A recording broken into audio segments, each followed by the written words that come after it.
I wanted to be able to continue a series in regards to vintage sewing items and talk a bit more about how they can appear and what they look like, as well as storage options. So I happen to have another sewing kit over here off camera, at which I will show you the container in a little bit. And I have what this would be considered a tool roll.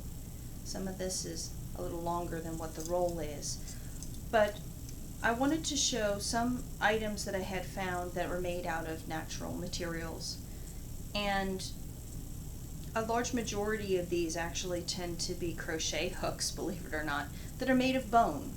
Some are double-ended like this one and has a decorative middle in it. Other ones are just single-sided, like this one has a little bead on the end and it's a crochet hook. You can use them a couple different ways. Specifically with crochet hooks, you can use it in knitting or in repair work for other needle projects of where maybe, let's say, you dropped a stitch and you needed to get that taken care of. Well, that certainly helps.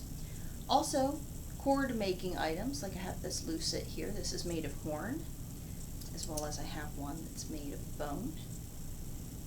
And lucette creates a square cord that's normally used for drawstrings or ties on fabric. It's another sort of medieval-like device for tying. And I have quite a few crochet hooks. I mean, right here, these are all crochet hooks. These are all crochet hooks. A lot of them have fancy ends to them where they have a little ball and then some sort of decoration. That decoration provides a major amount of grip, so there's a usefulness to it as far as the decoration. But a lot of them will also be plain, where it's just, you still get plenty of grip with it as it is. And I know there's a lot of folks out there that are vegan. They're like, oh, I don't want to be using bone or horn or animal products. A lot of other alternatives that I've seen either tends to be, as far as vintage, tends to be something called celluloid. This is celluloid. It has a certain amount of flexibility to it. And it's basically an early form of like a plastic. Bone and horn were used back basically pre-1900 as their version of plastic before science had developed it. So it was used in many different applications. And I mean, this is a piece of cow horn and it's a bit curved. They would boil this and then cut it to the shape desired. And you could get it in different thicknesses as well, because a lot of these pieces of the horn are very thick. Which is basically, horn is very much like keratin. It's almost what your fingernails are made out of, so to speak. So it is, yes, an animal byproduct. What I would suggest for those folks that don't want to use an animal byproduct is to kind of look at it two different ways. You can either use animal byproducts that are old and the animal died a long, long time ago, and you're just using a vintage version, or you have to move on to another material like wood or like a celluloid or something like that, or metal. Metal's another option as well. I'm finding that a lot of the higher end items tended to be made out of bone and horn. They were a bit more expensive. Metal and wood tend to sort of be middle to lower class. So that, you run into the class differences a lot in history. It was more significant then than it is now. A more modern sewing item that I wanted to discuss, because you can overwork your hands and your muscles in your hands, as well as your eyes and neck and whatnot. But specifically hands, these are called compression gloves. Now these, of course, are very bright chartreuse green. And they're called Creative Comfort. They're made by Dritz. And this video is not sponsored, by the way. But what this helps with is circulation. My normal skin colors there, and you can see, oh, this is really kind of turning pinky red. It's pushing the blood down from my arms into my fingertips to continue to move circulation back and forth, so that your fingertips this way actually don't get cold. That's what I like about compression gloves. And it helps move the blood around. Otherwise, I've overworked my hands, and for part of the winter here, at least for about a month to 2 months, I had to kind of stop doing needlework because I'd overworked my hands and the muscles in them, and they were quite sore. And I didn't want to perpetuate any kind of circulation issues and mobility. But getting back to vintage sewing items, I've noticed that you can either buy new items that look vintage or have a unique styling, or you can find them at antique shops, but they may be in different states of repair or disrepair. The better shape they're in, sometimes the more expensive they are, so keep that in mind as well. And of course, I always have cake of beeswax for thread conditioning. That always comes in handy. And I've also noticed that cutlery, scissors, I'm finding a lot of offerings more in this recently when you go to like the sewing department at a different store. One of these is called, this is by Westcott, not sponsored as I said, and this one is called by Blade Pro. These are copper finished looking shears, and I use these for fabric only. They're very sharp. They come in wonderfully handy when you need to have cut large amounts of fabric.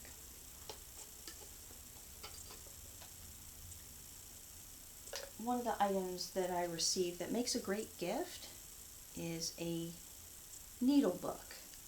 This one is made out of a old pattern brocade. It's lined in a corresponding cotton, and then the pages are made out of red linen. And depending on how wide you make your needle book, depends on how wide the needles and pins you can store.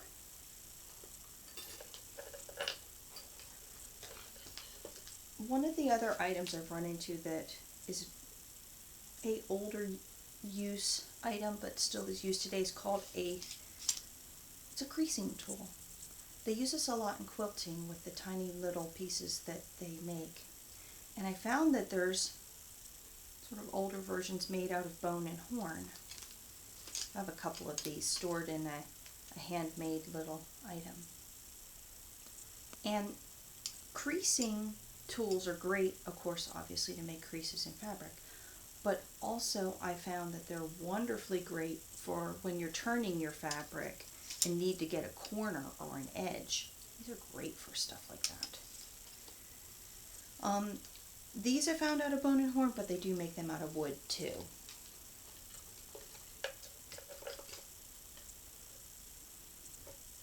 Let's see what else we have here.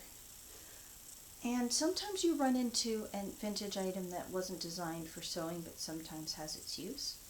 This is a vintage wallet that was made with a old style needlepoint. This is what they call petty point. It's really super tiny. And this is lined in a nice red leather. It says it was made in West Germany.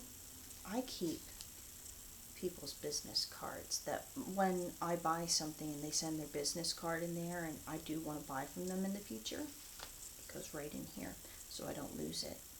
Because you're given this wonderful contact information and someone took some wonderful time to create a business card. Well, if you want to patronize them again for either what you've already bought or something that you may need to buy in the future, well, it's kind of nice to hold on to those business cards.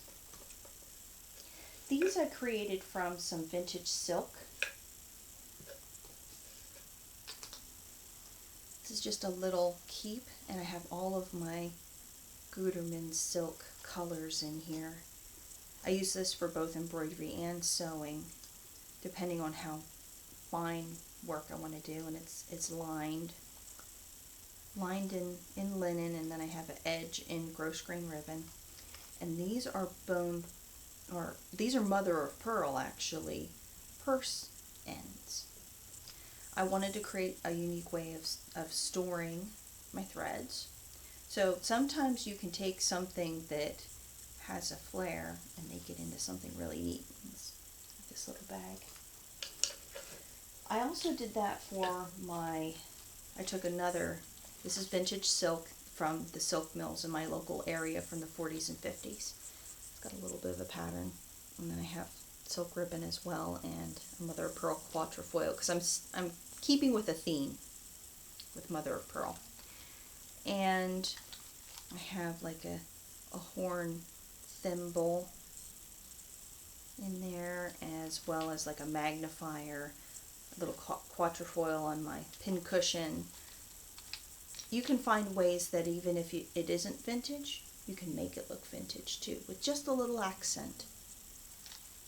So I have this, and there are flax fibers everywhere, because the towel that's in here unfortunately was used with my flax, and it's kind of spread everything everywhere. Let me put that back in there. I also used the quatrefoils to make another needle book, which I had this wonderful cross stitch fabric. I'm going to have to add a lining in here, but I have my needles and safety pins, which is always handy.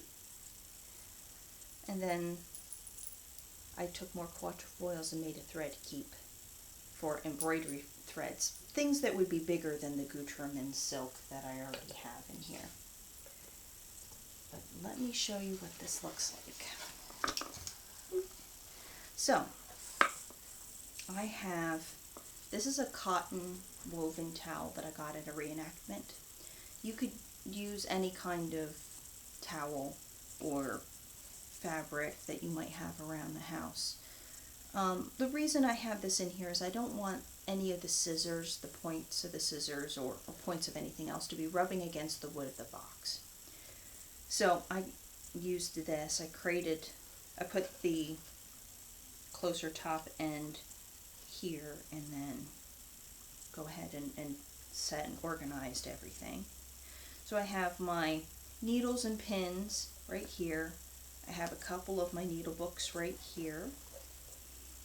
My silk embroidery threads right there. My little wallet of contact information. My wonderful gloves that I might need. I'll put them right up front. And then for my creasers, I have them in another chartreuse green wool fabric that I made a outfit from. Well, I have plenty of extra, and I have a little decorative brooch on there. There's just these little accents that you can put into your sewing kit. It can be very utilitarian and basic, or you can add little bits of flourish here and there.